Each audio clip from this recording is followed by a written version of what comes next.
Hi everyone, today we are talking to the man that makes us all look much better in photos and enable us to open 400 billion PDFs yearly. Wow.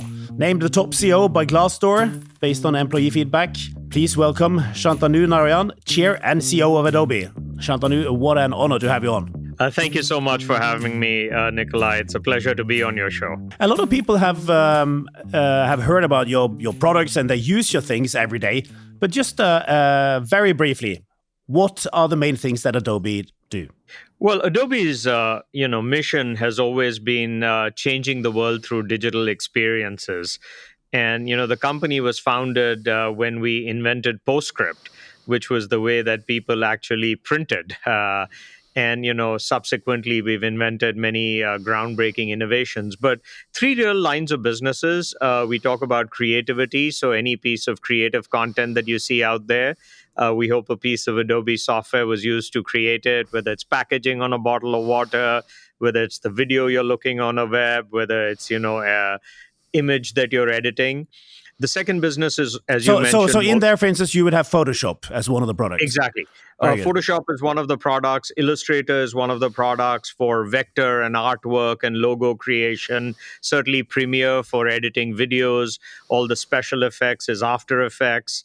And so that's the creative business. Our newest product there is Express, which is enabling this vision for creativity for all. So anybody who has a story to tell, whether you're a K through 12 student or the largest enterprise in the world, that's the creative business. Probably we're best known for that. And as you pointed out, I have to tell you, I did a weekend course in Photoshop and I loved it. So much fun.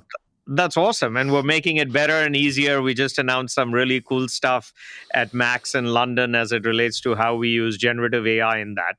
The second business is everything to do with PDF, and we call that accelerating document productivity, automating inefficient paper-based processes. And that was, as I said, the PDF, it's called the Document Cloud as well. Perhaps the most recent business that we have incubated and created from scratch is enabling any business to engage digitally with their customers. So we call that the Experience Cloud, powering digital experiences for enterprises. And that's close to a $5 billion business for us as well now, Nicolai. So three different areas of businesses that Adobe is in.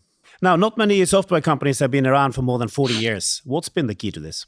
In our DNA, I would say at our core, we recognize we're a product company. And as long as you can innovate and create fundamental product platforms that stand the test of time, I mean, PostScript is still, the premier way in which people print. Photoshop is the way in which people edit images. PDF's all about the document platform. And so I think, the reinvention has always been part of the DNA. We went from a company that just licensed software for a few hardware manufacturers. When we did PostScript, we built an applications business.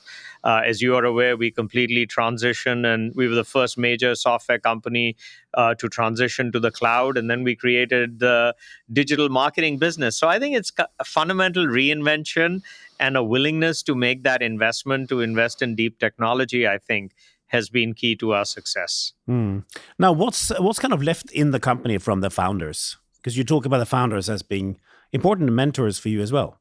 Well, it's interesting. Yesterday we had an event, and we call it the Founders Award. And this was started about 20 years ago, Nicolai. And I think, when John and Chuck started the company, the two things that really motivated them was the what.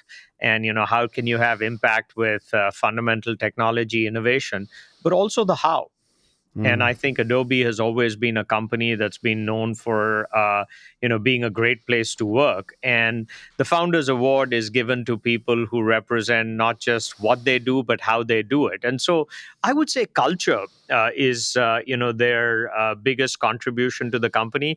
Very simply, they used to say something as straightforward as, we want to create a company that has great impact and where great people want to work. And, captured in that single sentence actually is such deep insight into how you build great lasting companies. How do you keep the speed up in a company? I've seen some research on anthills, and during the 15-year lifetime of an anthill, the speed of action slows down a lot, so that when the neighbor anthill attacks, they basically take you over. So how do you make sure that the Adobe anthill isn't killed? It's something that, I think larger companies have to keep working on. Maybe I have, the luxury and the privilege of having been here so long. But one of the things I would say is that, software has an S curve, right? And so there are things at the beginning of that S curve where you're incubating or you're investing in new fundamental platforms. And there are other products like PostScript, which are more mature. So I think the first thing I would say as it relates to pace is, you have to be aware of which part of that S curve you are on. And not every one of them has to innovate at that pace, because, perhaps the customers are not willing to even welcome that kind of innovation. The second thing I would say is you have to be impatient, but it's important to be thoughtful about what you're impatient for. In some cases, you may be impatient for functionality and developing a product. In some cases, you may be impatient and the pace is all about customer acquisition. In other phases, it may be about revenue. And so I think pace, to your point, is a really important thing. But I'm not sure one size fits all in terms of pace. And so if everybody was at a frenetic pace, maybe you're not actually managing the company effectively enough. But when you need that sense of urgency, I think one of the ways in which you create pace is by inspection. I've always said, Nicolai, people do what you inspect, not what you expect. And so I think, constant inspection and making sure that as leaders, we're removing the obstacles that allows people to proceed at the pace that they want. I would say the fundamental product person wants to go as fast as they want, right? And so I think bureaucracy sometimes comes in and potentially slows things down. And so, our job is removing obstacles. And so for the things that require incredible pace, fast decision making, are we providing the environment that allows the people who are actually in charge of that to do that? Where is the border between inspection and control and micromanagement? I don't think we control and micromanagement, but I think inspection is really important. I mean, I think that's the role, which is, are we clear about what the teams are focused on, what the key objectives are, and for example, yesterday, AI, generative AI is certainly, the buzz around the industry right now. And so, when you're inspecting it, it's about having a conversation. So the word inspection may suggest, more formalism, but I think having that conversation and having time. I mean, what is our most valuable commodity? Time is our most valuable commodity. And so when you're spending time as a leadership team as well as with individuals, I think that's what you have to do as a company. And so, this is not about micromanagement. It's actually about freeing people to innovate at the pace at which they want. But if decisions need to be made, what's the monetization? How are we going to go to market? Who are the potential partners? How do we think about, how we get the message out? I think facilitating and enabling that is a big part of what you have to do. You mentioned AI, which of course is at the center of innovation just now. And intuitively, you'd have thought that working with the types of software you do, kind of the creative processes and so on, AI would be like a real threat. So how do you perceive it? Every single massive technology shift is either a phenomenal tailwind if you channel it effectively, or to your point, it can be a disruption or a threat. I mean, when the cloud came along and we said, oh my God, this offers us such a different business model and the ability for us to have all this data that people can have access to their creativity wherever they go. When mobile came along, we said, hey, why is mobile just a consumption device? It should be a creation device, and let's enable creativity on a mobile device. And I think the same is true of AI and generative AI. I mean, the buzz, as you know, is all about generative AI. Yep. Adobe's been deploying AI in our products because if computers, what are they good at? Computers are good at pattern matching. Computers are good at, automating mundane tasks. And when you think about creativity in particular, if you can enable somebody who has this creative idea, they're trying to create something, they're trying to communicate something, but the thing that they fear the most is the blank page, right? I mean, how do you start this creative process? And I think generative AI is this massive enabler to allow people, if you're ideating or if you're prototyping or if you're brainstorming, to start that. So I believe that, AI will enable people to be more productive. They will eliminate mundane tasks. It will allow you to automate things that need to happen, and it will allow inspiration. And so, used effectively, any piece of technology is going to dramatically expand the addressable market. I mean, this is now about when computers came and the fact that we democratized desktop publishing, the market share and our install base went up dramatically. When we moved to the cloud and we said, hey, now you can have access to this at a monthly subscription, it expanded dramatically. When we added mobile applications, it expanded dramatically. And I think the same is true. I think everybody has this creative spark. And if we can use the product, you said you took the Photoshop lesson over a weekend. We just want you to be able to say, hey, I want to take this image. I want to remove this. I want to have a conversational with it. So do you think generative AI will increase the creative activity in society overall? Massively. I think there's no question. I mean, when you think about all these new media platforms that have emerged, every one of them has dramatically changed it. Now, that introduces different challenges, which is now somebody who's doing that creative expression, how do you stand out? How do you create a following if that's what you're trying to create? But the sheer volume of what goes on is going to massively increase. Where does Firefly come in here? That's one of your products. When we thought about AI, first, we said to ourselves, we represent the creative community. And if you think about generative AI specifically, we say there are 3 layers to how we should think about it. The first layer is the interfaces. What are people actually using? And how do they use these products to accomplish their objectives? Because I think you and I and others wake up in the morning and we don't say, oh, I want to use the computer. We say, we want to get something done. And so at the interface layer, what are we doing to enable our products to be simpler? The second thing we said is, where can we leverage other foundation models that exist, and where should we be creating our own foundation models? Because the foundation model is sort of the brain and it's the center of activity of what's happening. And so we said, imaging, video, we need to create our own models, because understanding that process of what the models really can enable somebody to do. When you do something like generative fill, perhaps the most widely adopted and accelerated adoption of a feature in Photoshop in the history of Photoshop, it means that we're thinking about, how this product can be used to accomplish something. And then data. And the data is like, okay, how are these models trained? Where did the data come from? And so I think Adobe was very thoughtful about all 3 areas.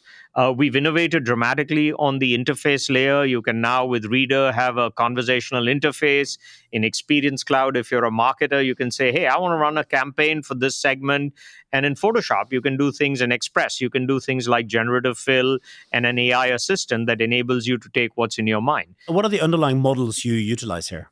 That's a great question. And so on Firefly, for imaging, as it relates to Photoshop and, for video, we've said we're going to create our own models. And even phase 1 of that was Firefly, both as an ideation and a website where you can go and you can just prototype things and you can ideate and you can brainstorm and you can, in a collaborative way, start your ideation process. Firefly.adobe.com represents that destination that allows people to do, it's a playground. It's a playground for creativity.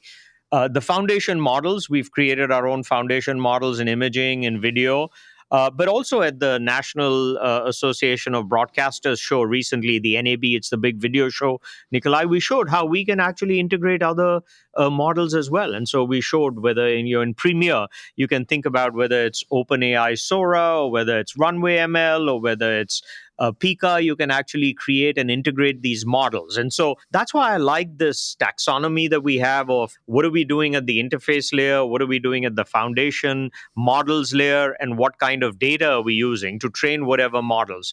We were differentiated in that we said, we will train our models only on data that we have license for. And so we can indemnify a customer like you. And so if you're using our model, we can indemnify you. But the world has other models and we have to be supportive of the other models that other customers might using. So Firefly specifically is about the naming for our models. And it's also this, playground that we have as a destination site.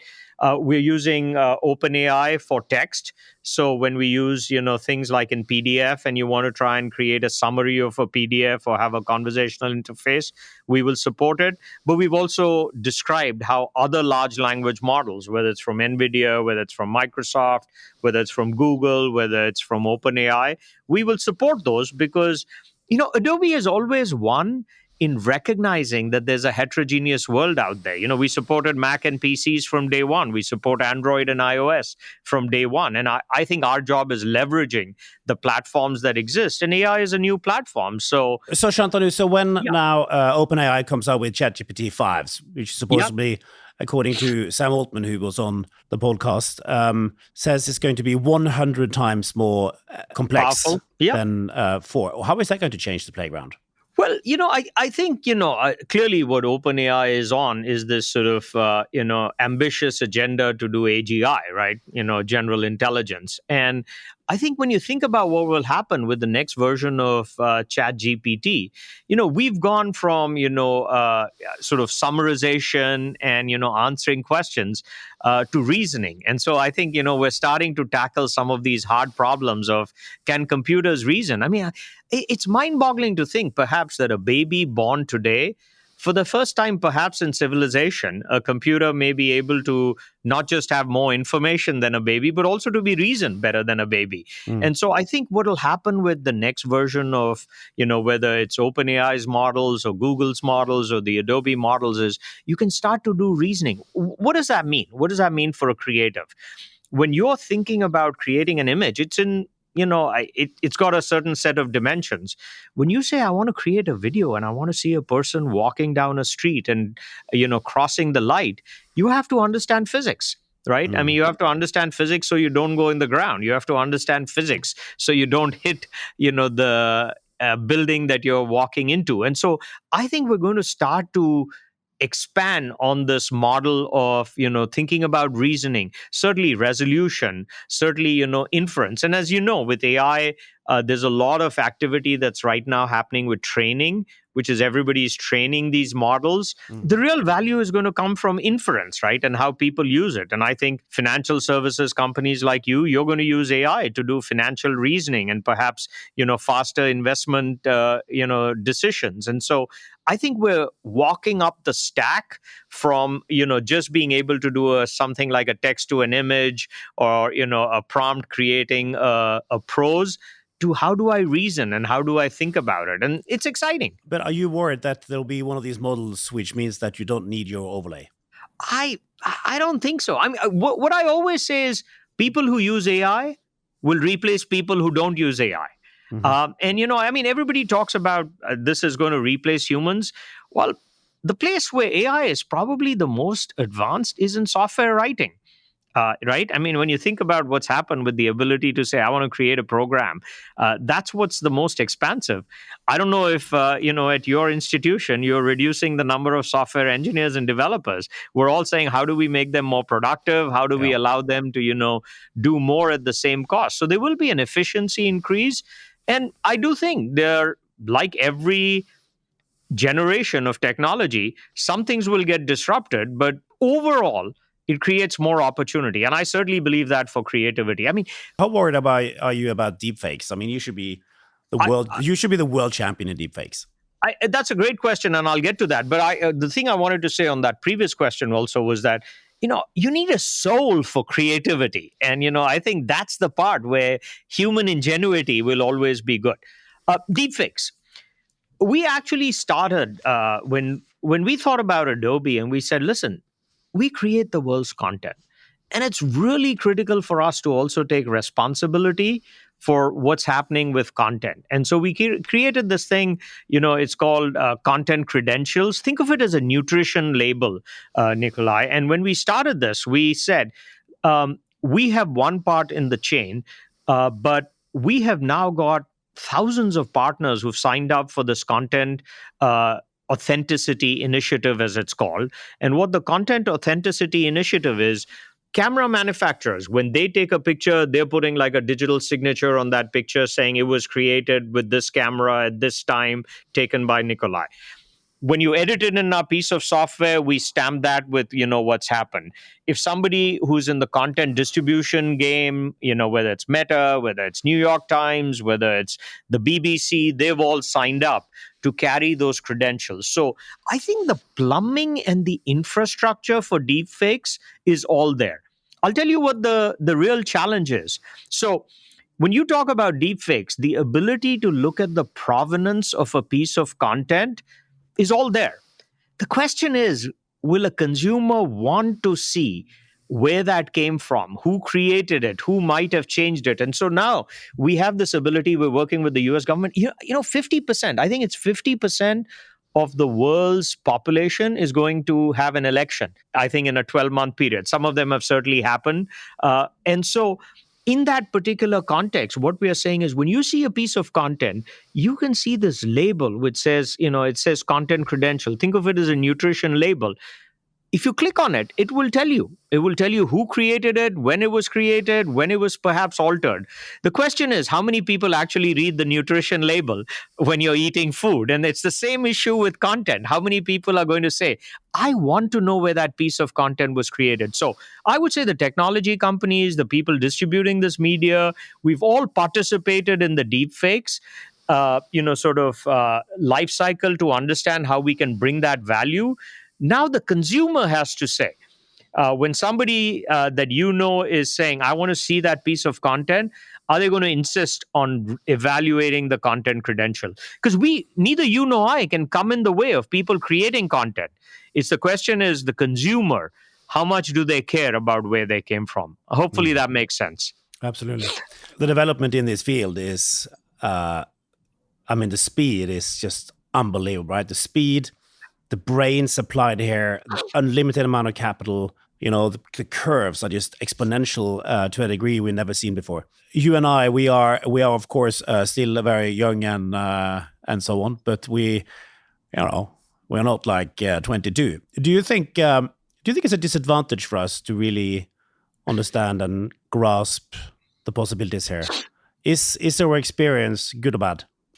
Again, I think it puts more of a challenge for us. It for sure keeps us young, right? Yes, I think it keeps us young. And, the best part of my job is when I can just sit down with 10 people that we've hired from university or people who are heading up this research and say, educate me, right? Educate me on that. And I think, you have to recognize your role in the company, Nicolai, which is my role is not, understanding to the minute detail the difference between a diffusion model and a transformer model and the math associated with that.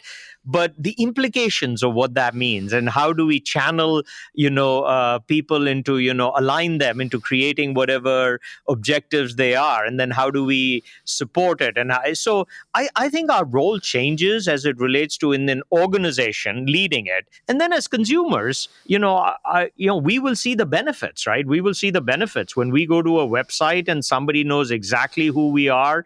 This is our Experience Cloud opportunity.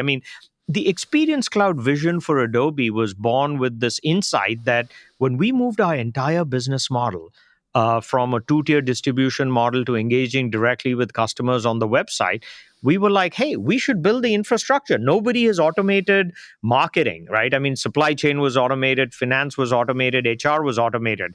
But how many times do you go to a website, Nicolai, and you're like, why doesn't it know everything that I've done with this website? And why do I have to enter my data? And why can't it tell me if I like this piece of content? Hey, give me 5 recommendations that are truly relevant for me. And so I think AI is going to be used. So as consumers, I think you and I will certainly experience a lot of the benefits of this.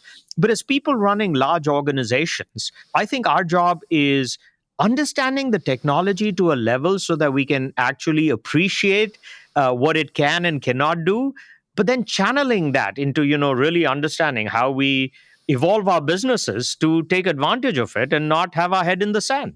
No, Shantanu, you're a sailor, so just to use a sailing term here, let's change tack and sail back to India, where you grew up. Now, how do you think your Indian upbringing shaped you? Well, I think growing up in India, there were a few things that were true when I grew up that are, again, still certainly true. I mean, the first was the importance of education. I mean, I was really fortunate. My parents emphasized very deeply the need for me to invest in myself. I mean, an investment in education is an investment in yourself. And so, I think the first thing that was really inculcated in me, my mother actually taught. She was a professor of American literature. So I think they instilled in me this curiosity. My father was an entrepreneur, and so I learned from him, how one has to innovate. And I think the other part of the Indian culture that has certainly served me well is we tend to take a long-term view, and so I think all of us running companies, yes, table stakes is executing on it on a quarter by quarter basis. But fundamental innovation takes time. So I would say the importance of education, intellectual curiosity, and taking this long term view and outlook on how you build a business that is built for greatness. I think those were the two things that perhaps I was really influenced from my culture. Do you think that's something you have in common with the likes of Satya Nadella, Ajay Banga, and the other top Indian leaders in America?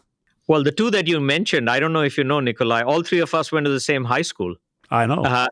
Yeah. And so I think we do. I mean, the other, it's so gratifying to see, so And it's many. it's pretty amazing how many high schools are there in India. Oh, there are hundreds of. I mean, the thing that India does have is a population, right? When you have a billion. But this was in a town called Hyderabad, which has I now know. become the epicenter for a lot of technology in those days. And this was an incredible school. It was modeled after a British public school. They really emphasized an all-round education. But if you think about it, in that, I came to this country in 1984. 60 or 70% of my graduating class would come to the US for higher studies. I mean, the US was this phenomenal place where it allowed people to come. It is the land of opportunity. And it gave us, this gift of education. I would say today, not a lot of those people are coming, right? I mean, from institutions in India, maybe 5% of people are coming because there's so much opportunity in India. I mean, I think the economy in India is exploding. And perhaps I have said, if I was graduating right now, I'm not sure I would come to the US, given how much opportunity there was. But to answer your question, in those days, the entire generation of people who are now, in the US, we all came here. We all came here to pursue a master's in computer science or a PhD or an MBA. And we stayed because here's where the opportunity is. Now there's clearly a reverse, migration. And then there was a time when you guys went through kind of the glass ceiling, and suddenly everybody needed to have an Indian CEO to be credible. Well, I was fortunate. I mean, I have to say, I was perhaps one of the more tenured CEOs. And when I got my job in 2007 as CEO, I mean, it was a incredible honor for me, Nicolai, and it's so gratifying to see what Satya and Sundar and certainly Arvind in tech and Lakshman in Starbucks, and every time you read about another Indian, your heart fills with pride. You mentioned that you were long-term, that you worked on strategy for a longer period of time. Satya Nadella, he talks about the importance of empathy. You talk about mentoring, coaching, and so on. If you were to elaborate a bit on what being Indian means to leadership, I would say the thing growing up in India, especially people in my generation, you had to be incredibly resourceful. There's this Indian expression, I don't know if you've heard of it, called jugaad. And what jugaad means is, it's a way of, hey, people will figure things out.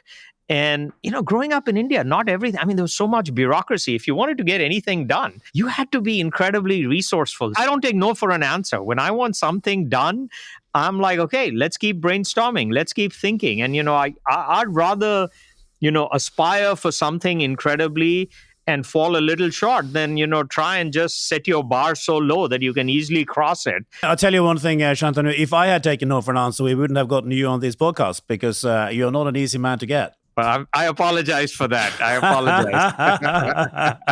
You said that you said that if you were young again, you would probably stay in India. How do you see the development in India going forward now? I think it's just incredible. I mean, the investment in infrastructure that we've done, education was always, important. I think you pointed out earlier access to capital in AI.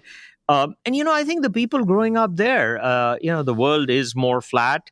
I worry nowadays sometimes that post COVID, people are building up walls again. But I would say the Indian entrepreneur today, when I grew up, the Indian entrepreneur was focused on making a market in India. Today, the Indian entrepreneur has global aspirations. You have access to capital, you have access to talent, and all of them are focused on how you can create it. And there's something so natural about being in the culture that you grew up with. I mean, all of us as immigrants to this country had to adapt to the US. And so I when I grew up, there wasn't really a tech industry in India. That's changed.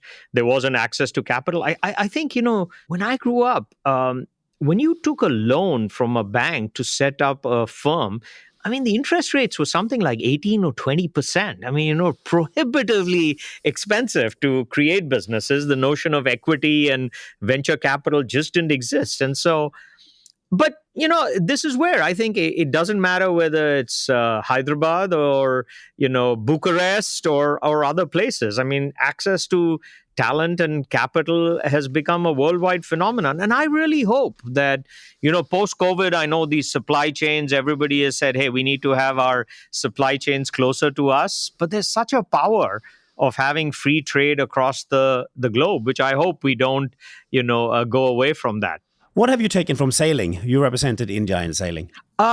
Sailing in those days was, just an incredible passion. I mean, you were one with nature. And maybe one of the things you recognize is, to some degree, when you're sailing, I understand you're also, passionate about sailing. I mean, you're with this force of nature and you recognize to some degree, that you're a small cog in the world. But you're then trying to channel this wind and, the waves. I mean, sailing in Bombay, where you're sailing in the waves, was just it's this incredible rush that comes, and competitively, how you're constantly trying to improve. Sadly, I've given up sailing, Nicolai. When I came to this country, I said, education was the thing I focused on, and family, and now golf is the thing. But I'll tell you what I like with sailing. Okay. You could be in the lead, and then the wind changes. Yep. And you are lost. Next race, you have to take the same amount of risk. And so it's so. Let's say you think about table tennis. There are just no external factors. Sailing, max amount of external factors. And so I just think there is so much to learn from it. I agree. How often do you get to sail? Way too little, because I'm in the office too much. Now, you are one of the most well-liked CEOs, and we see that from surveys, Glassdoor, and so on. What is it important for a leader to be liked? I hope people would say they respect me more than they like me. And I think, I'm also very transparent about the values that are important to me. We talk about creating the future. We talk about being genuine. We talk about, owning the outcome and raising the bar. And if I model those values, then, people hopefully at least say that, he's true to what he stands for. And I think people would say I'm approachable. And, I like that. We are a very egalitarian company, and it's the way Silicon Valley is. But, every time you get that, I will say it's humbling. It's humbling to hear that the things that you do are appreciated by people. How do you coach people? Early in my career, I had this incredible mentor, and he challenged me a lot. I think in me, he saw, a spark of somebody who could potentially accomplish something. And it was a different management style. And, initially I struggled with it a little bit, because he would ask me to do something and I get it done. And he's like, yeah, whatever. That was yesterday. Why aren't you doing this? And why aren't you doing that? And he would always push me and challenge me. And later I realized that, he saw in me something, hopefully, that he said, this guy is capable of more. And my job is pushing him to do more. And I would say that influenced me a lot as my management style, which is my style is all about saying, how do you set unreasonable expectations? And people amaze you with their ingenuity. And so hopefully I'm providing opportunity to people. I believe in a management style with the leadership team, especially at the executive team, where yes, they all wear a functional hat. You might run a business, you might be your CFO, you might be head of people, you might be your GC, but first and foremost, you're all people who represent as the executive team the company. And so that's been my management style, which is like information in too many companies was deemed to be power. I have exactly the opposite leadership style.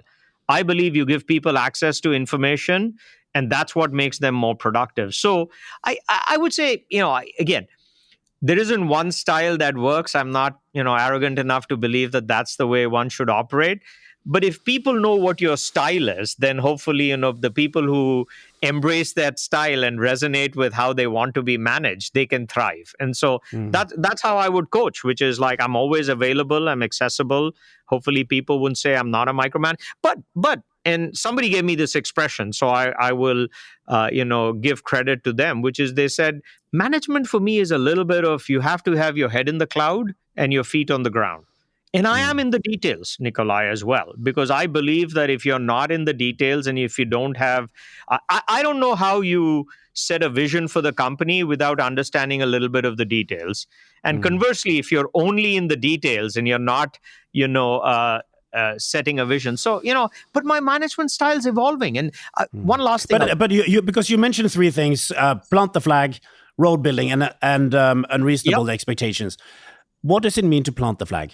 I think planting the flag, when we started off, I'll give you an experience with this. I'll give you the experience cloud business. When I took over in 2009, we bought this company called, in 2007, in 2009, we bought Omniture. Omniture was all about, getting analytics. And we said, hey, data is going to be important and analytics is going to be important. And we said, why is it that Adobe was always about the art? We allowed creativity, but we weren't about the science. That old marketing adage, 50% of my marketing is working. I just don't know which 50%. So we said we should create the new next generation marketing stack. And why is it that digital marketing doesn't exist?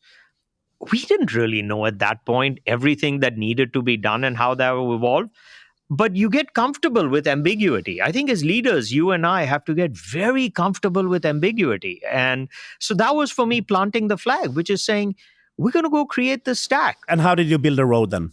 Well, you build the road, we said to our board when we actually acquired Omniture that this is going to be one of many. And we have to, through both organic innovation and inorganic acquisition. So, we bought Omniture, then we bought Day Software. We built a real-time CDP completely from scratch. The Experience Cloud, now a $700-800 million business. We built that completely from scratch. And so you understand what the building blocks are associated with it, and you're ruthless about execution.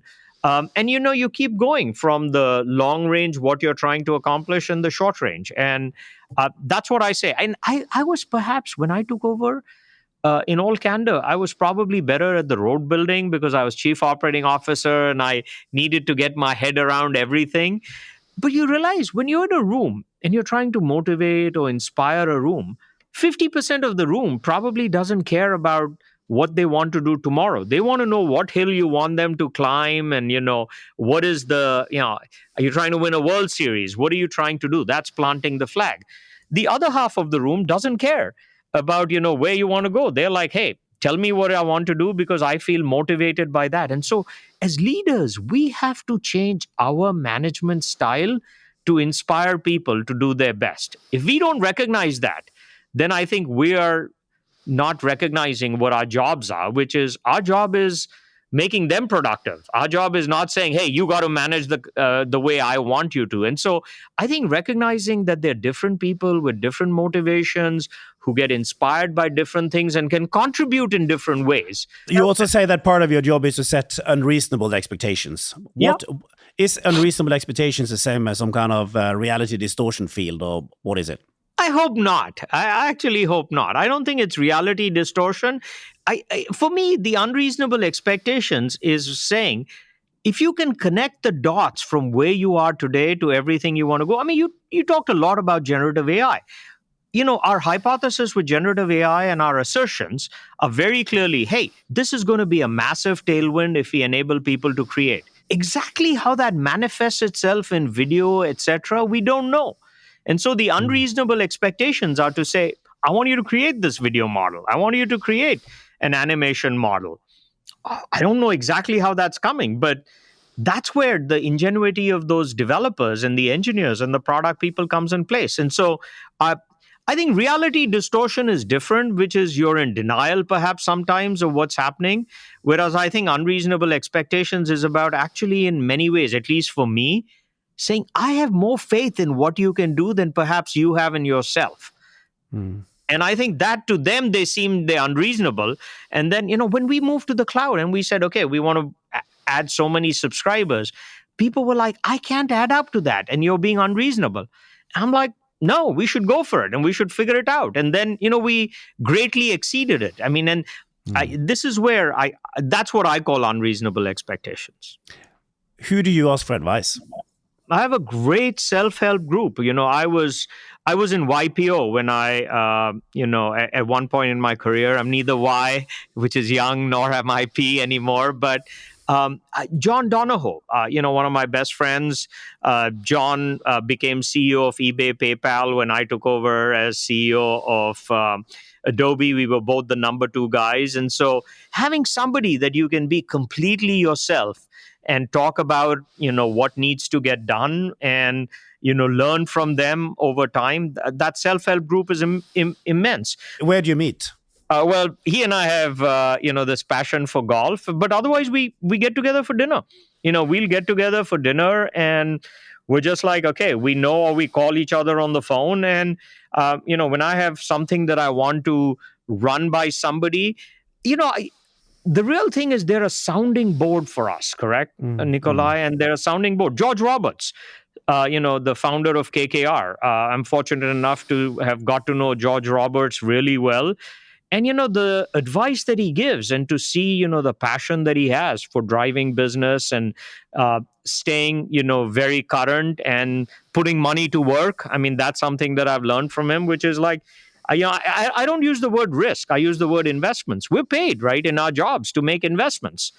Some of them work, some of them don't. But hopefully, we have a better track record. So those are two among the others. There's Romesh Wadhwani, who's an incredibly successful Indian entrepreneur. So I'm blessed. I actually probably create fewer friends, but deeper friendships. I'm not a big networker, but that's my self-help group. And I wouldn't spare it. And then, your family always is there, in thick and thin. And when you have, I used to say this, apparently there's some research that's been done.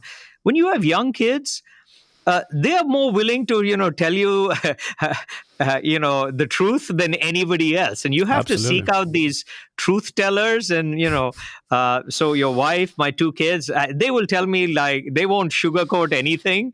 And that's invaluable because unfortunately, as we get more senior in our roles, everybody is telling us how good the ideas that we have are. And you have to seek out those truth tellers. New college graduates, when you hire them, they're far more willing because they ask you the tough questions, to say, why are we doing this? Why are we doing that? And so I think we all have the ability to do it. The question is, are we going to seek them out? And how do we put into practice what we learn from them, right? One last thing I'll say. Serving on a public board. I serve on one board. Yeah, you're on Pfizer, right? I'm on Pfizer. What do you learn from being on the board of Pfizer? Well, talk about unreasonable expectations. When Albert talked about moonshots and solving COVID, right? I mean, that was an unreasonable expectation. That was a moonshot. Investments.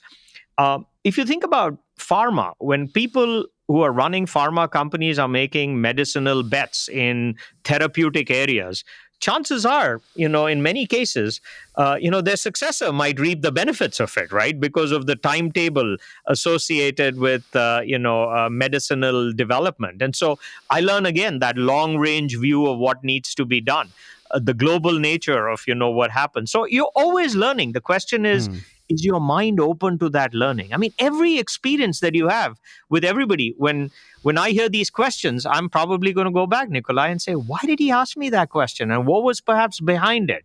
And what should I take away from it? As somebody who is in the investment business and you're thinking about it, clearly you're trying to piece this picture together. So I think every interaction is a learning experience. You just have to be open to it. Talking about boards, Yeah. you are both the CEO and the chair of Adobe. And as a shareholder, we generally think those roles should be split. Why do you think the same person should have them?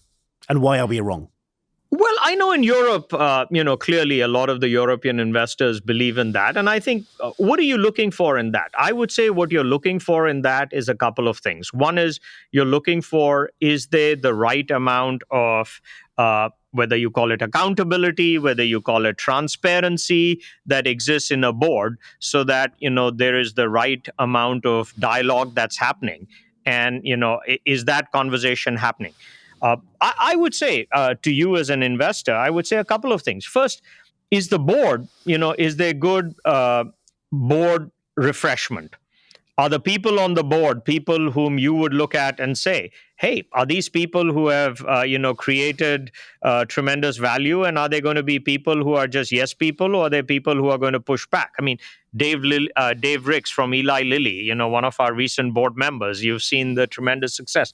So I would say, and I do think the information asymmetry that's happening between people who run a company and the board, it's actually increasing, right, given how complicated the business is. And so if you have a lead director and the lead director has the ability to engage with the board, you have the private sessions, you have the ability to create an alternate mechanism by which you're doing great corporate governance.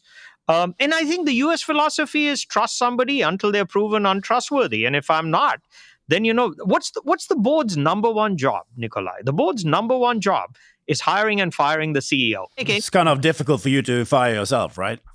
Well, not really. I mean, the lead director can call a meeting, and if the lead director is like, whether there's ethical issues or performance issues, the lead director needs to be able to do that. So I realize the European style is different, but I believe that with speed that needs to be done, I have the ability to do it, and I have to earn it. I don't take it for granted. I will say that. And every year, and when I was named chair, it was a massive honor for me. It's not one that I take lightly, Nicolai. And so hopefully you as an investor feel good about that. Okay, this is not a perk, it's an honor, and it needs to be earned, and it needs to be refreshed. Absolutely. Shantanu, if you are not allowed to say golf, in what other ways do you relax? I love the time with my family. I love traveling. I love traveling. Where is your favorite place to travel to? Hawaii. The big island on Hawaii is my favorite place to travel in the world. It is a place where, the plane door opens when you land in Hawaii, and you breathe into that air, and, you can feel your blood pressure going down, and you think you're best. So Hawaii. And when you are on the beach, what do you read? Or what do you read generally? I like to have 3 or 4 books that I'm reading, actually. I'm a person that, when I'm reading, I'm reading, I like sports books. I like reading about, people who have defied the odds. I like mystery. I've read a lot of mystery growing up. I read less management books. If I read the management books, I typically skim them. If it's written by a friend of mine or somebody that I know, then I read it, and I read a little bit about history, not enough. I mean, that's one regret, Nicolai. I don't read as much as I did growing up. And I really should get back to it more. I get great pleasure in reading, but I'm not doing as much as I should. It's priorities, right? We all don't have as much time as we would like. Lastly, we have tens of thousands of young people listening to this podcast. What is your advice to them?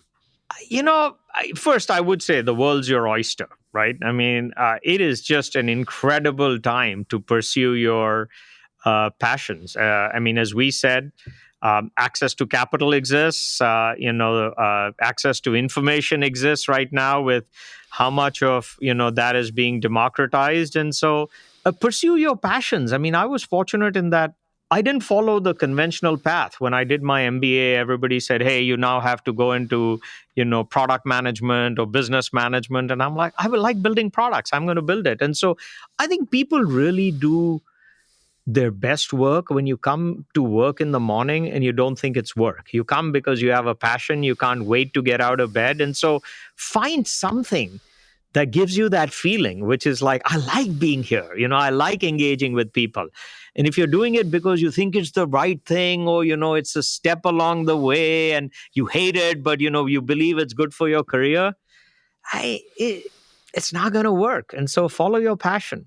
Well, you for sure have followed yours, and your love and passion for what you do is coming through so loud and clear. So it's been really an honor to have you on here, and a big thanks for taking the time. No, thank you so much for having me, and I really appreciate it. And I look forward to maybe sailing together when we're both in the same city. That would be a blast. Absolutely, can't wait. Take care. Thank you.